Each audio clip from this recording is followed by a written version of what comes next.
There is no growth in comfort and no comfort in growth. Yet the big leaps are how careers are made and how businesses excel. So how do you master not knowing it all or feeling like an imposter? How do you have the conversations that will lead to trust and, of course, excellence? How do you take charge of the things that you can control? How do you thrive outside your comfort zone? That's what this podcast is about. I'm your host, Wanda Wallace, and it's time to get out of the comfort zone.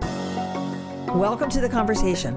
So today I want to talk about networks, a topic everybody asks me about all the time. And in any organization, if you want opportunities to advance or even to increase your impact or to get recognition, then you need people who will help you open doors that matter to you.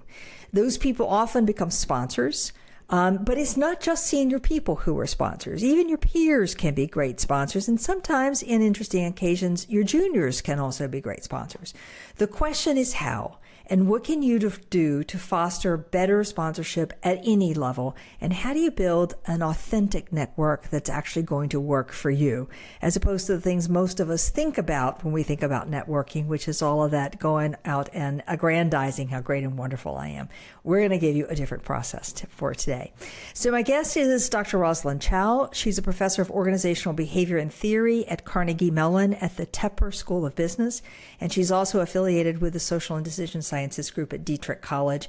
Her research, teaching, writing focus on how people participate in social systems in ways that have implications for the maintenance and attenuation of inequitable outcomes.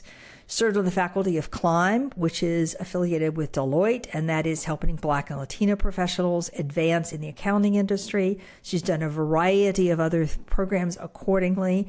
And more importantly, her book at the moment that we're talking about is The Doors You Can Open. So Rosalind, welcome to the conversation. Thank you, Wanda. Thank you so much for having me on. It's a pleasure. This is a hugely important topic. Everybody struggles with it, and we all need help. So before I get started on this, I always like to start the question, why? What got you thinking about how to open doors? That is an excellent question. As you laid out in the bio, right, I have been studying this issue of social inequality, of different people from different groups having different outcomes, pretty much my entire career. And it struck me that I should probably also start researching things that we could do about trying to make inequality smaller. And so that's how we came to sponsorship is this idea that people in power, originally it was about how people in power can share their power with others. As you also mentioned in the intro, I've come to expand my understanding of who can engage in sponsorship, so that it's actually really not dependent on how much power you have. But as we'll talk about, I'm sure, it's really about how much status we have with others. Well, in my view, somebody who doesn't have a good reputation in the organization is not going to be a particularly effective sponsor or door opener for me in any capacity. So it's not about the power in hierarchy as much as it is their reputation, their standing. Is that what you mean? Yes, absolutely. And there are definitely people who are in positions of power that you might not want to be associated with or to be seen as being sponsored by. So that's actually a really interesting alternative question, right? Which is like, what do you do if you are being sponsored by someone that you don't want to be sponsored by? Yeah, a tricky one. And your reputation gets attached to them. I've seen that so many times. All right, before we go down that path, let me back up, though, because there is such a misunderstanding of what sponsorship means and many different definitions. I have my own, but I want to know what you mean by sponsorship. What does it look like? So I think the easiest way to think about sponsorship in the way that I think about it is to compare it to mentorship, which many people tend to see as being kind of equivalent terms. And I try to make a very clear distinction between the two. So the way that I think about the difference is who is being acted upon or who is being asked to change. And so with mentorship, right, it's a really important form of support that we can give each other at work. But with mentorship, really what we're asking is for mentees to change their behavior. So we give them feedback. We tell them, here are some areas of potential improvement. Here's a tricky situation. Here are some ways that you might want to approach this. So we're giving them guidance, but ultimately they're the ones who have to execute on what happens next. Sponsorship is different because sponsors don't ask their proteges to be anything other than who they are. But what they are trying to do is change how other people see and behave toward the protege. So sponsors are acting on external audiences, on third parties. They are not acting on the person they're trying to support. And it's not to say that you can't be a mentor and a sponsor, so I should be very clear on that point, right? You could be mentoring someone behind the scenes while at the same time sponsoring them forward for something. But I think there's a really important distinction between the kinds of behaviors we can think of when we're thinking like, oh, I really want to support this person. I think there is this tendency to focus on, let me change the person rather than let me change the social situation around them so that they're seen in a way and people treat them in a way that's actually going to allow them to shine. I'd never thought about that distinction, and it makes a lot of sense. I'm going to back up 2 steps, though, because what I always say to people is I think there are essentially 4 levels of support you can get in an organization. I want to test this idea with you, too. At the basic level, when we sign you up for a mentoring program, what we're doing is assigning you somebody who's going to give you advice on what you can do. You change, in effect, as your language. But there's no long-going expectation on that. There's sort of, you usually meet with them once, maybe twice. If it really works out, then you meet with them more often, and then they become a proper mentor. But typically, those assignments are 1, 2, maybe 3 interactions. And you can have lots of advisors. I call those advisors. They're all over. You can have lots and lots of them. Mentoring relationship means there's a little more dedication to it. So there's a little more consistency, a little more long-term pattern. But again, usually we go to a mentor for advice about what we can do in a given situation to advance. And I would argue in every situation, whoever's asking the question has at least 50% of the problem. They don't have 100%, but they have at least 50% of things that they can do. And that's what a mentor is good for doing, I believe. But I also believe that there's a next level called advocates, which are people who are just fans. And, you know, if I'm trying to put somebody in a new position, I'm going to ask a bunch of people, what do you think about Rosalind in that role? And people are going to say, oh, I think she'd be great, or, you know, I think she'd be pretty good, or whatever. I get reactions. And the more advocates, the easier it is to put you in that position. But they're not people who actually go out and do anything on your behalf, other than say good things when asked about you. And I think we have lots of advocates. Hard to have much impact without advocates.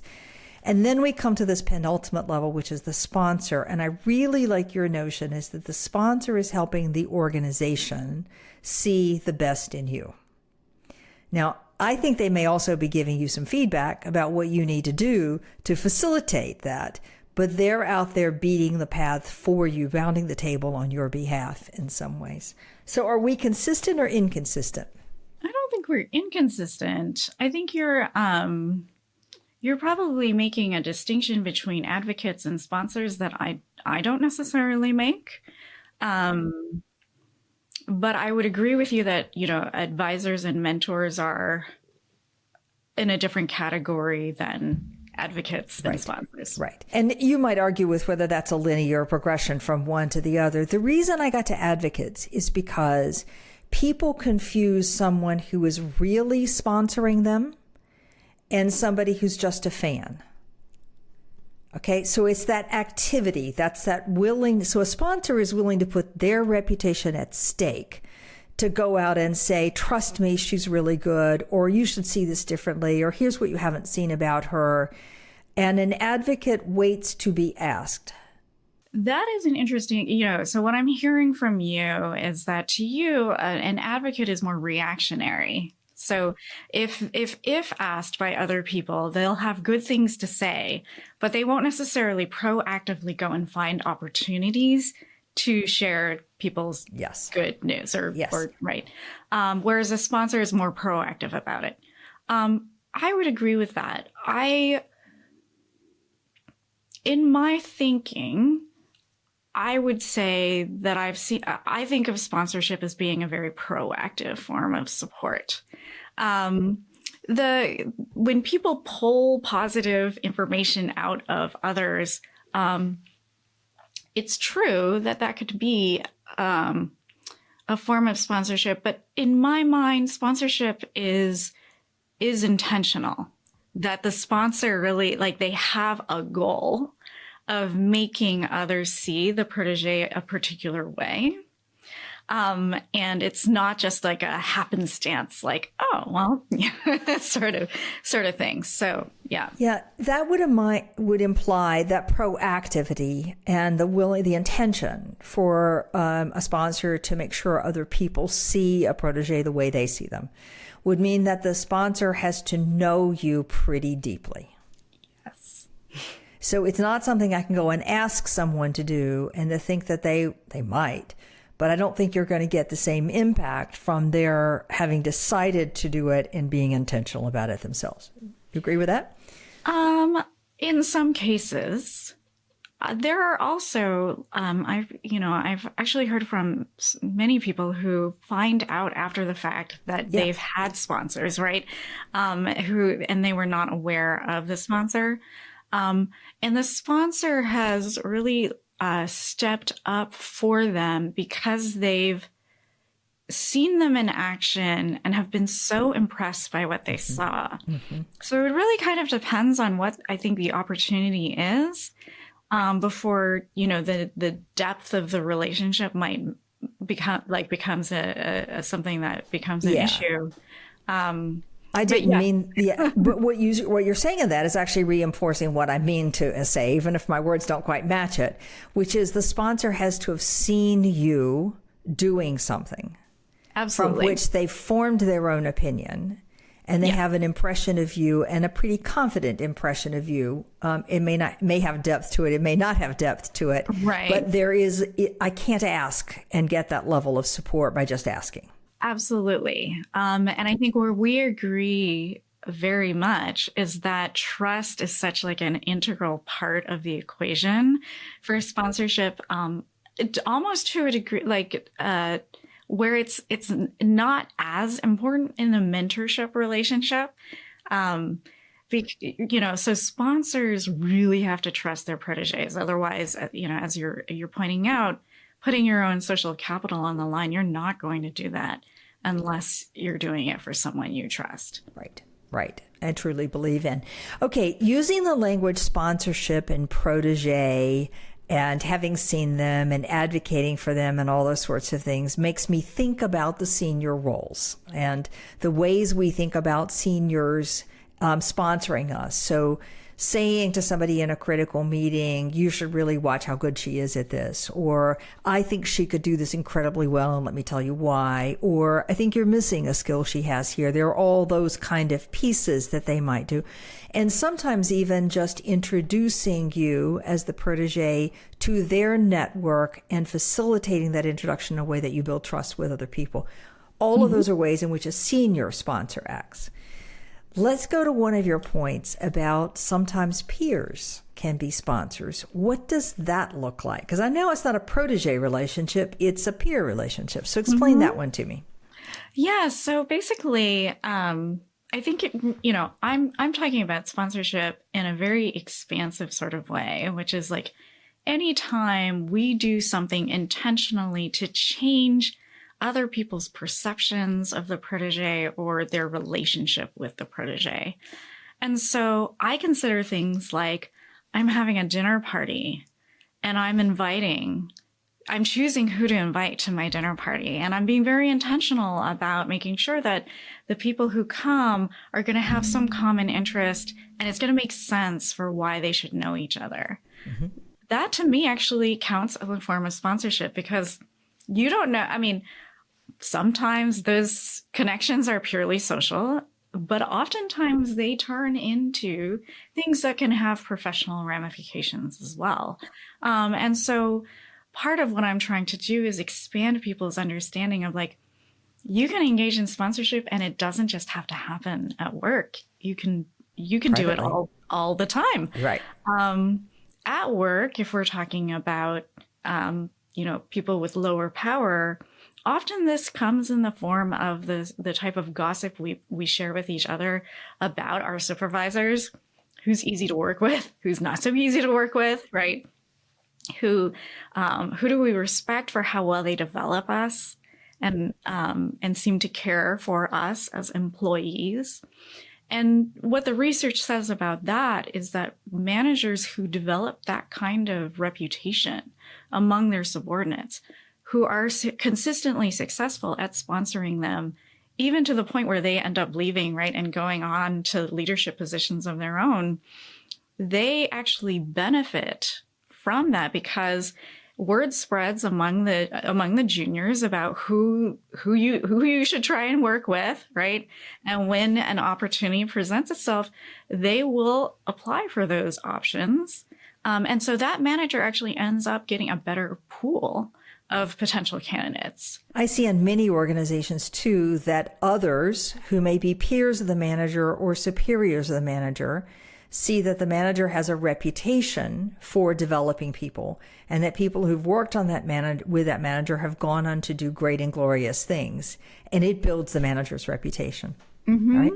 Yeah. All right, let me try a different one with you. One of the things that I advocate, I run training programs, as do you, but I think we underestimate the ability to develop sponsorship in those training programs. And I'm going to tell you how. You're spending some extended period of time with your colleagues across different parts of the business.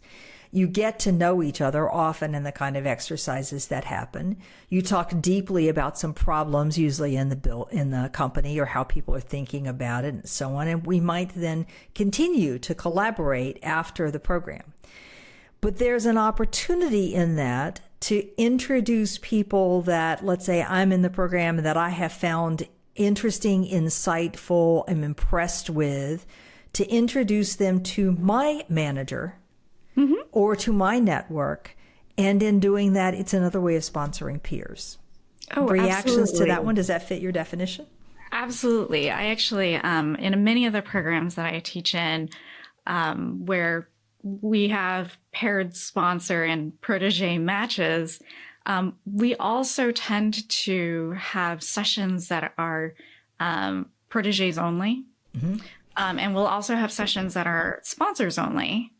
But one of the things that we talk about is it's not just about this relationship that we're helping you build with the protege that we want you to try and maximize. For each cohort, you can also use that as a networking opportunity, even, within themselves, and that they should be sponsoring each other, right, to their networks. So absolutely on the same page about that. Yeah. I just think it's an underutilized opportunity. You're going to invest a huge amount of time with a group of people to be intentional. Again, back to your word, intentional about who do I want to get to know and hear?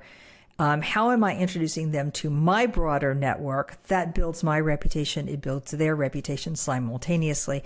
And who do I want to ask to introduce me? Because I think you can ask in those cases. It may or may not work. I just think it's a huge opportunity.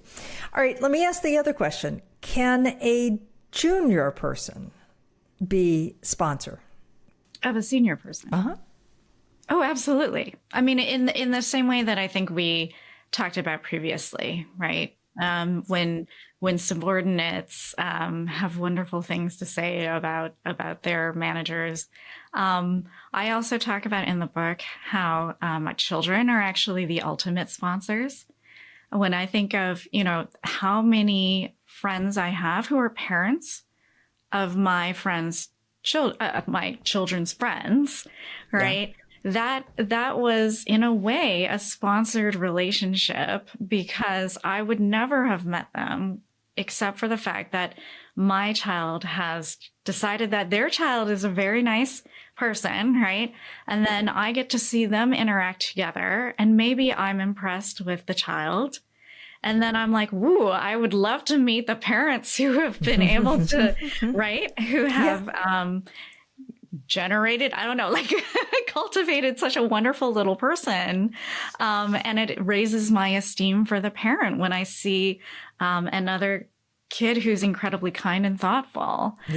So I actually think children are amazing sponsors. Well, and you're making your point again, too, that sponsorship isn't just a thing that happens in the workplace. It bleeds often in the private, and some of those come back to work and some of them don't come back to work. Right. I have a story, a very senior leader in one of my financial services businesses who would routinely, when he traveled office to office to office, check in with some of the junior talent. So the youngest hires that had recently been made. Frequently, he would have been involved in some part of their recruitment, welcoming them, talking to them afterwards, whatever, some version of that. So he would just check in with them when he's traveling. One of his favorite questions to ask of the junior people is, who's helping you?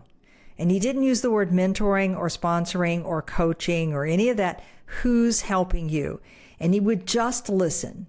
Like, whose name am I hearing over and over again is being really helpful to this youngest talent that we're bringing in, and in what ways? And it wasn't intentional from anybody to say sponsorship, but he took that as note of quality about that person's leadership. And I always thought that was just a clever way of knowing who's really out there doing what you want them to be doing, especially with your youngest talent. Yeah, I agree. That's a great strategy. I thought it was very clever. Very clever leader. All right. So we got this notion of sponsorship and the idea that people are being intentionally positioning you in a positive way within the organization, so that the organization sees the best of you. Maybe they see you in a slightly different way. Maybe they recognize a skill that they didn't know that you had. And so it's positioning you in everybody's eyes. Okay, before I move on to talk about networking, I can't resist the question of where you started, which is about how do we make things more equitable? So why is this such a big issue for populations that are less well represented in organizational life? Well, actually, it's very much tied to networking in many ways. So we can't sponsor people we don't know. Okay. So to the extent that certain groups perhaps have a harder time breaking into certain networks or certain social circles, they're not going to get sponsored, and they're not going to have the opportunity to impress people, or they won't be put into those opportunities that really propel their careers. So that's one issue. And the other issue is also about who we see, who we pay attention to. So in networking, there's who's available to you. And we may actually have plenty of diversity in terms of who's available to us. But in terms of who we pay attention to, we may not pay attention equally to everyone. And so that also becomes an issue. Biases in how we evaluate talent will also play a role in who we decide is worth sponsoring. And so all of these things combined can actually mean that the way that we typically go through and sponsor people right now is actually part of the problem in terms of keeping certain populations, from being as included as they could be. Right. Well, it makes logical sense to me as I think about just human behavior, that the person that I am likely to see who does something that I admire is probably going to be somebody who does what I do, who thinks like I think, who has the same values that I have. There's this natural affinity that comes because of that common ground. And so that is just going to perpetuate that I am likely to sponsor people who are more like me than not like me. So somebody comes from a completely different background, completely different perspective, completely different framework. I had to work a lot harder to understand what is good about them, and we don't always have those opportunities or take those. So I can see that just natural human behavior would make us sponsor some. But I also see the opposite, and this is my question for you, that when you are not like everybody else by whatever, it doesn't have to be ethnicity or race or gender, it could be any degree, you feel a little apart from. And so I think it's harder to just reach out to somebody who has more power, who's more senior, and try to build that rapport because you feel a little bit apart. Is that your experience as well? Oh, certainly. And in perhaps implicit in what I talk about in the book is that I really don't think that the onus of expanding, like finding more sponsors should lie on the shoulders of those who are in the minority, however you want to think about it.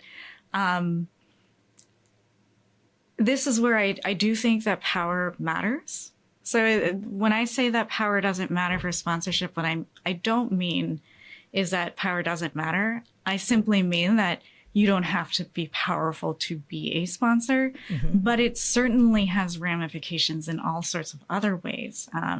So people who are in positions of power are going to know about the opportunities. They'll be in positions where they can make decisions about who gets those opportunities in a way that people who are lower in the hierarchy are not going to have. Yeah. So in that way, I do think that the onus really should be on those who are in stronger positions, however you want to think about it, to be more cognizant of who am I paying attention to and also who am I not paying attention to? And why is it that I'm not paying attention to these people? Is it because do I actually know for certain that they don't have anything to offer? Or is it because I just haven't bothered to put any effort into building a relationship with them, right? And then having done that, if you've realized like, oh, actually, maybe I should actually like have a conversation with this person, right? I go to them. Your senior leader goes to the junior people to ask them who's helping them. It's not like you're saying, hey, junior person, it's your responsibility to go tell the leader who's been helping you. Right. I think there's a two-way street on both of these. There are parts that each party do. But one of my pet complaints about what happens in organizational life is we sit around discussing top talent and who's ready for a next opportunity and next decision. But too often we discuss that top talent without any real knowledge of them. So I just think it's on those senior leaders, it's in their best interest and in the best interest of the organization to actually take some time to get to know the people that are on that top talent list. All right, let's shift gears then and talk about networking. All right, so the thing I hear all the time is people go, I know I need to network, but I can't stand it, because it feels like I'm going out to brag and I don't like bragging. And you can tell me all the wonderful ways to brag and I still don't like it because I just find that political and disgusting and inauthentic is usually about the frame I hear from it. So how do you encourage people to approach networking in a way that feels more authentic? Well, so what I like to tell people is networking isn't about finding someone who's the solution to your problem. It's about finding someone who has a problem that you can solve. And so what that means then is you're not going around trying to figure out like, okay, what resources do you have? Like, what company do you work at? Or what level are you in? It's more now trying to figure out, oh, what are you working on? What are the challenges? What's exciting to you about that? And what's like not exciting to you? Do I know someone who actually might be excited about the things that you're not excited about so that like you could complement each other in some way for some project? So thinking about networking not as I'm going out to make connections for myself, but I'm going out to find opportunities to make connections for other people I already know, but in the service of trying to solve people's problems. So it's not, let me tell you how much I can help you solve that problem that you just identified.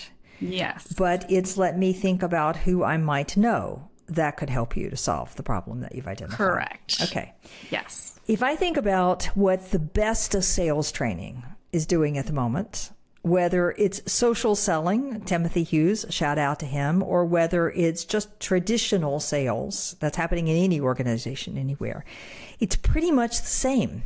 Mm-hmm. So it's pretty much the let me understand what your problem is. Let me explain that to you in your statement, in your language, in how I think I can help. And let me look across my organization and say, who else in this organization can I bring to help you with your problem? That expansiveness is what we often mean by collaboration, or by bringing the firm, to use the language of some others, or hunting like a pack is another frame I hear. But that's kind of like, it's like that's the best of persuasion. Oh, absolutely. Yes. And sponsorship is persuasion. That is like, what are you doing when you sponsor someone other than trying to persuade them to see your protege the way that you see them, which is as someone who is really amazing and worthy of them knowing? I secretly think all conversations in organizational life are something to do with persuasion, but that's another topic. We can come back to that totally another agree. day. Okay. All right. All right. So can you give me an example about how I might go about this? So, it feels awkward if I'm in the organization and I would go up to you, Rosalind, and say, particularly if you're more senior, hey, Rosalind, what problem do you have that I can help you with? Help me frame that conversation in a good way. Yeah. So that's not how I would start. I would recommend starting in a more traditional way. So this is not about being the weirdo who shows up with a weird first question. Should absolutely, do your standard introduction. Hi, I'm so and so. This is what I do. How about you? And then they might say something about what they do. And then this is your opportunity to then ask them like, oh, tell me a little bit more about that. Like, I actually don't have, let's say that you don't actually know that much about that function, right? You could then ask them like, oh, can you unpack that a little bit more? And then once they've done that, you can ask them, oh, and what is it that you enjoy about doing X, Y, and Z? I actually really I like the what do you enjoy about it, or do you like your job is another one, maybe a little less open-ended, because there's almost always some ambivalence, right? There are parts of the job that I love and there are parts of the job that I don't love. And then at that point, it's your opportunity to either you can lean into the parts of the job that they love. I personally always ask about the parts of the job that they don't love because I'm interested in their challenges. And so when someone tells me that there's a part of their job that they don't love, I might ask them, oh, like, how does that show up for you? Why do you dislike it? Like, you recognize it as a very important thing that you're doing, but you don't enjoy doing it.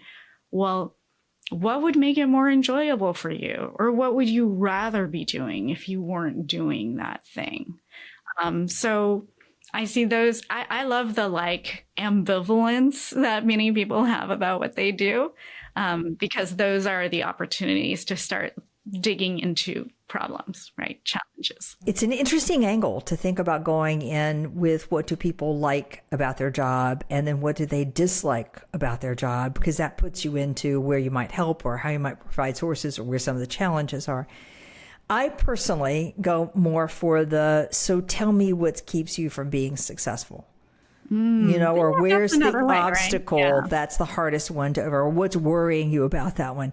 Now, I can do that because I'm often coming in as an advisor in some ways. So I'm allowed to ask that really challenging question that may be a little bit intimidating if I haven't gotten to know a potential sponsor before I go in.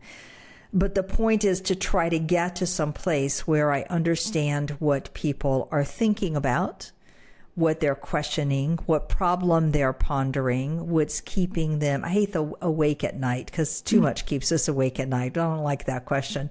But what would make them more successful if they had a better solution for? Mm-hmm. Yeah, no, I think that's a wonderful way of approaching it, that too. And this is also interesting. So now I'm going to go back to a little bit more traditional networking. again, I want to get your reaction to this one. If I'm going in to meet with you as a potential sponsor or just as a person I want to get to know, I do need to come in with something about me. So I need some statement about who I am and what I do. And maybe you've heard it from other people, but I still think it's helpful for me to say, let me tell you about my skills or about my strength or about my special powers or whatever version of that I want to do. So I have to have done some homework to say where my real skills are. Okay?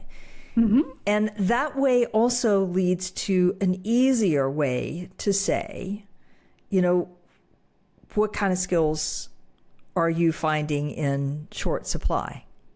So I ran into this just yesterday when I was meeting with a potential client who was interested in booking me for to give a presentation.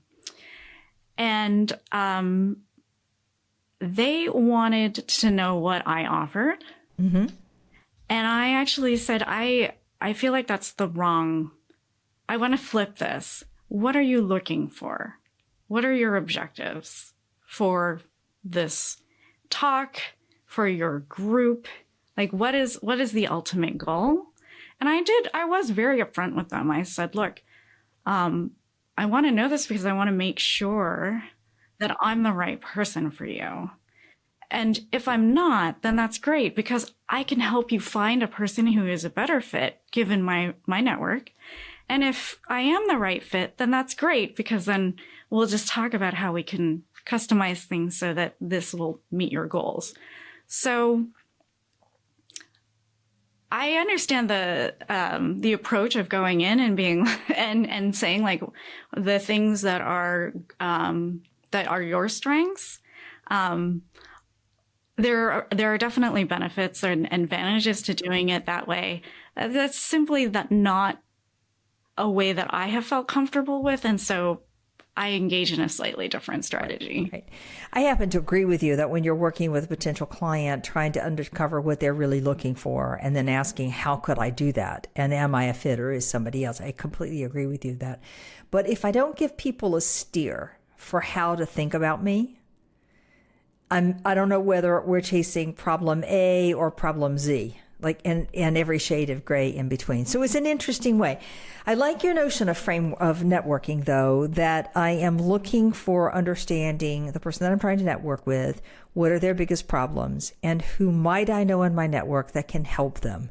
It takes the emphasis away from me and what I do and who I am and what I'm about and bragging and all those things, and into let me see how I can help you by tapping other people in my resources.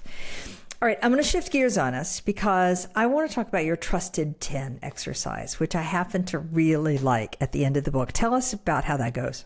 So the Trusted 10 is an abbreviated in a way like a network assessment. So you list the names of people that you trust. And by trust, usually it's people that you talk to about important matters, whether that be personal or professional. So you list down the names of those individuals, and then there's columns. Well, I guess if you're thinking spreadsheet, right, there's like column headings, where for the first part, there are different kind of demographic characteristics that you're asked to basically indicate what each person is. So for the first row, right, if I said, okay, Wanda is part of my Trusted 10, right, I'm going to say, well, Wanda is a woman and she's white, or she works in coaching or, leadership. And so for each person, there's a row where you essentially indicate sort of what categories they fall into. That's the first part of the spreadsheet. And that gives you insight into the diversity of your network, at least your trust network. I want to be clear on that point, right? This is not an exhaustive, comprehensive assessment of your network.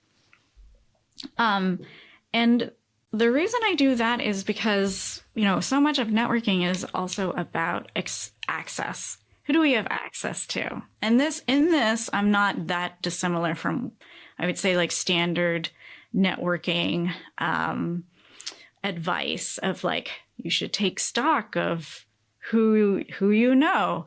But I also do this so that, well, one, so people know how much diversity they have in their network, and maybe they should be a little bit more concerned about the lack of diversity that many of us have, in whatever form. The part that is unique about the Trusted 10 are the subsequent columns, which is really about, have people sponsored you, or have you sponsored others? So there are questions about, have people, who introduced you to this person? And people who have introduced you to multiple people on your Trusted 10 are usually what we would call network brokers. They're connectors. They're social connectors. They've clearly shown themselves to be social connectors, because you wouldn't have met these people if it weren't for this person. So you want to pay attention to those people and keep them very close, because it suggests that they like you well enough to be willing to open their network to you, right, by making introductions. You can also look at whether or not the person you've listed has introduced you to other people in their network, right? So have they sponsored you to their network? And then you can ask yourself all sorts of questions about, like, well, if very few people in your Trusted 10 have introduced you to others in their network, why is that? Often it comes down to, we haven't shared enough about ourselves for them to know who to introduce us to, right? So that's another question to ask is, how much am I actually sharing with other people so that they're aware of what my problems are, so that they can actually do that sort of problem solving, matching exercise on my behalf? And a final column, and I will admit this was added after the book was in print, but I have this extra column now where I ask, who have you introduced this person to? And so that's really about your own sponsorship behavior, right? So you like these people, they're on your Trusted 10. Presumably you like them or you respect them and you think they're great people. So have you introduced them to other people in your network? And if you haven't, again, the question is why? And it might, oftentimes it is, again, have you been asking the questions to elicit, right, this information about their challenges or things that they're struggling with that you could then help themselves. What I like about this one is, again, we come back to the word intentionality. So am I intentionally sharing enough so that people know how to introduce me? And am I intentionally reciprocating for this group of people that are in my Trusted 10? It's kind of a lovely, how am I operating within my network, as opposed to let me find people who can help me. I really like that frame as well. All right. I know you also go on and ask people to list people that they admire that are not in their Trusted 10. Why do you do that? So this is a related exercise that I provide at the end of the book. I call it your stretch sponsorship 10. And so these are people who are not on your Trusted 10, but are people who you spontaneously have already decided that you admire. And it's this question of, like, if you admire them so much, why are they not on your Trusted 10? And what would you need to do to turn them into someone you could add to your Trusted 10? So this is another approach to trying to find ways to diversify or build your network. Right, is not necessarily going out and finding new contacts, but actually developing and deepening your relationship with contacts you already have. The hope there is that those people actually have more diverse networks than you do. And because once you add them to your Trusted 10, you will indirectly have access to their more diverse networks. So it's a sneaky way of diversifying your own network without going to networking events and feeling all weird about approaching people. So I am adding to my Trusted 10 in the hopes that additional group will introduce me to people that I don't already know. So I broaden my network in a more natural way, as opposed to in a let me go out and schmooze with somebody and persuade them how wonderful I am quite independently. Right. Okay. All right, Rosalind, I like it. I like this notion of sponsorship as being an intentional helping the other person to be positioned well within the organization, as opposed to giving them feedback that has them change. That may happen, but sponsorship is the intentional positioning, at least as you're describing it. Mm-hmm. And I love this notion of the Trusted 10 and a different way of thinking about what am I doing with the network that I have? How am I fostering their broadening of their network? Do they know enough about me to actually introduce me to other people?